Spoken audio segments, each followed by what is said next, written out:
9 বছরের এক শিশুকন্যার ধর্ষণের ঘটনায় কৈলাস শহরে চাঞ্চল্য দেখা দিয়েছে। ঘটনা কৈলাস শহরের ডলুছড়া এলাকায়।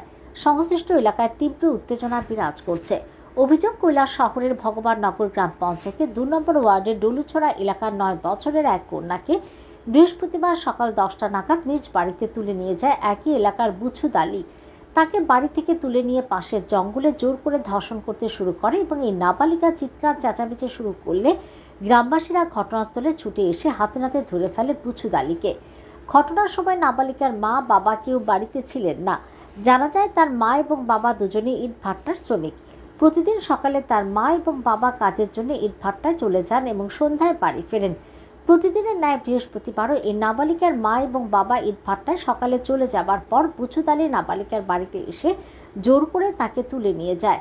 অন্যদিকে গ্রামবাসীরা বুছুদ আলীকে আটক করে তার মা এবং বাবাকে খবর দেওয়ার পর ঘটনাস্থলে নাবালিকার মা এবং বাবা আসার পর কৈলাসশহর মহিলা থানায় খবর দেওয়া হয়। খবর পেয়ে কৈলাসশহর মহিলা থানার পুলিশ ঘটনাস্থলে গিয়ে বুছুদ আলীকে গ্রেপ্তার করে এবং নাবালিকাকে উদ্ধার করে থানায় নিয়ে আসে। অভিযোগ, থানায় আসার পর কৈলাসশহর মহিলা থানার ওসি স্বর্ণা দেববর্মা নাটক শুরু করে। বিশ্বস্ত সূত্রে খবর, কৈলাস শহরের এক দলিল লেখক এবং ঊনকোটি জেলা হাসপাতালের এক সিকিউরিটি গার্ডের মধ্যস্থতায় মোটা অঙ্ক দেওয়া হয়েছে কৈলাসশহর মহিলা থানার ওসি স্বর্ণা দেববর্মাকে। অভিযোগ, তাই প্রথমে ওসি স্বর্ণা দেববর্মা মোটা অঙ্ক পেয়ে 9 বছরের কন্যার মায়ের লিখিত অভিযোগ নিতে নারাজ ছিলেন। 9 বছরের কন্যার মা লিখিত অভিযোগ ওসির নিকট জমা দেওয়ার সময় ওসি স্বর্ণা দেববর্মা জানান যে পুলিশ স্বতঃপ্রণোদিতভাবে মামলা নেবে, কিন্তু নাবালিকার মা তাতে রাজি ছিলেন না।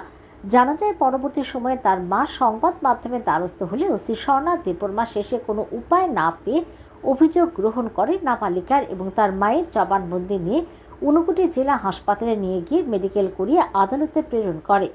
অবিশ্বাস্য হলেও সত্যি যে কৈলাসশহর মহিলা থানার লকআপে থাকা অবস্থায় এক দলিল লেখক বুছুদ আলীর স্বাক্ষর কাগজের ন্যায় আদালতে জামিনের আবেদন করার জন্যে। ওসি স্বর্ণা দেববর্মার এই ন্যাক্কারজনক ঘটনায় গোটা কৈলাসশহর জুড়ে ব্যাপক গুঞ্জন শুরু হয়েছে। নাবালিকার মা ঘটনার কথা জানিয়ে অভিযুক্তের কঠোর থেকে কঠোর শাস্তির দাবি জানিয়েছেন।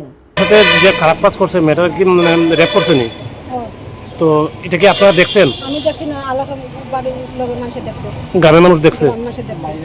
তো এই গ্রামের মানুষ কি হাতে নাতে ধরছে? মেয়ে কি স্বীকার করছে নি? মেয়েও স্বীকার করেছে। তো বুচ্চুর যে ছেলেটা রেপ করছে তার বাড়ি কোন জায়গায়? ভগবাননগর। তো সে কি বিবাহিত? তার কি ছেলে মেয়ে আছে? আছে। কয়জন? মেয়ে একটা আছে, ছোট বউ আছে। ও, তো আপনারা এরপরে কি করছেন? এরপরে তারা দৌড়াদৌড়ি করে তারা মারা পিটা করছে। গ্রামের মানুষে মারছে? মারছে। এখন ছেলেটা কই? এখন ছেলেটারা এখন থানাতে আনছে। তো আপনার থানা থেকে লিখিত অভিযোগ দিয়েছেন নি? দিছেন। পুলিশ কি তুমি অভিযোগ নিছেনি? তো আপনারা কি চাইতেছেন এখন?